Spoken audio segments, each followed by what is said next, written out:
ఎందుకంటే కాపుల నుంచి కూడా తీవ్ర వ్యతిరేకత రావటం వల్లనే అతను జనసేన పార్టీ తీర్థం పుచ్చుకున్నట్లుగా తెలుస్తా ఉంది. ఎందుకంటే ఎప్పుడైతే అతను వైసీపీ పార్టీలో చేరుతున్నప్పుడు కొంత అతనికి ఆ సొంత సామాజిక వర్గం నుంచి కానీ అదేవిధంగా కుటుంబ సభ్యుల నుంచి కానీ కొంత వ్యతిరేకత వ్యక్తమైందని చెప్పేసి కూడా తెలుస్తుంది. ఈ నేపథ్యంలోనే ఆయన కీలక నిర్ణయం తీసుకున్నట్టుగా తెలుస్తుంది. అయితే వైసీపీ ఆ పార్టీలో చేరేటప్పుడు కూడా అతను 1-2 సార్లు ఆలోచించుకున్నట్లుగా తెలుస్తా ఉంది. అయితే అతని సన్నిహితుల దగ్గర కూడా నేను తొందరపడి వైసీపీ పార్టీలో చేరానేమో అని చెప్పేసి అంబటరాయుడు కూడా అతను అనుకున్నట్లుగా తెలుస్తా ఉంది. ఈ నేపథ్యంలోనే ఆయన వైసీపీ పార్టీకి గుడ్ బై చెప్పేసి సామాజిక వర్గ పరంగా కూడా అతను ఇప్పుడు జనసేన పార్టీలో చేరుతున్నట్టుగా తెలుస్తా ఉంది. మరి ముఖ్యంగా మరి ఇప్పుడు పవన్ కళ్యాణ్ కలిసిన తర్వాత అతను జనసేన కండువా కప్పుకుంటారా, మరి లేకపోతే అసలు పవన్ కళ్యాణ్ కలవడానికి ఆంతర్యం ఏంది, జనసేన పార్టీలో చేరడానికే వస్తున్నారని సమాచారం అయితే ఉంది. అయితే మరి ముఖ్యంగా ఇప్పుడు మరి అంబటరాయుడు కనుక ఒకవేళ జనసేనలో చేరితే, ఇప్పుడు టీడీపీ జనసేన కలయికలో ముందుకెళ్తున్నటువంటి నేపథ్యంలో అంబటరాయుడు జనసేనలో చేరితే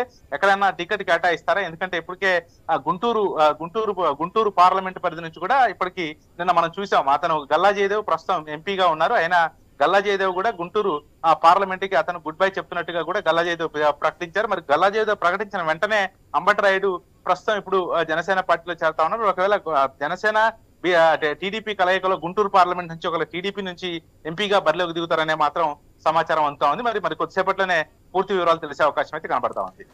అంటే సాంబశివరావు ఆయన 10 రోజుల్లోనే బయటకు వచ్చిన పరిస్థితి, వైసీపీ నుంచి గతంలో కూడా జనసేనని టీడీపీ పొత్తులో ఉన్నప్పుడు కూడా తిట్టిన పరిస్థితి అయితే మనకి కనిపించింది. సడన్ గా జనసేనలోకి రావడం ఏంటి? ముఖ్యంగా అంటే అతనికి ఎప్పుడైతే వైసీపీ పార్టీలో చేరిన దగ్గర నుంచి కూడా కొంత విమర్శలు వ్యక్తం అవుతా ఉన్నాయి.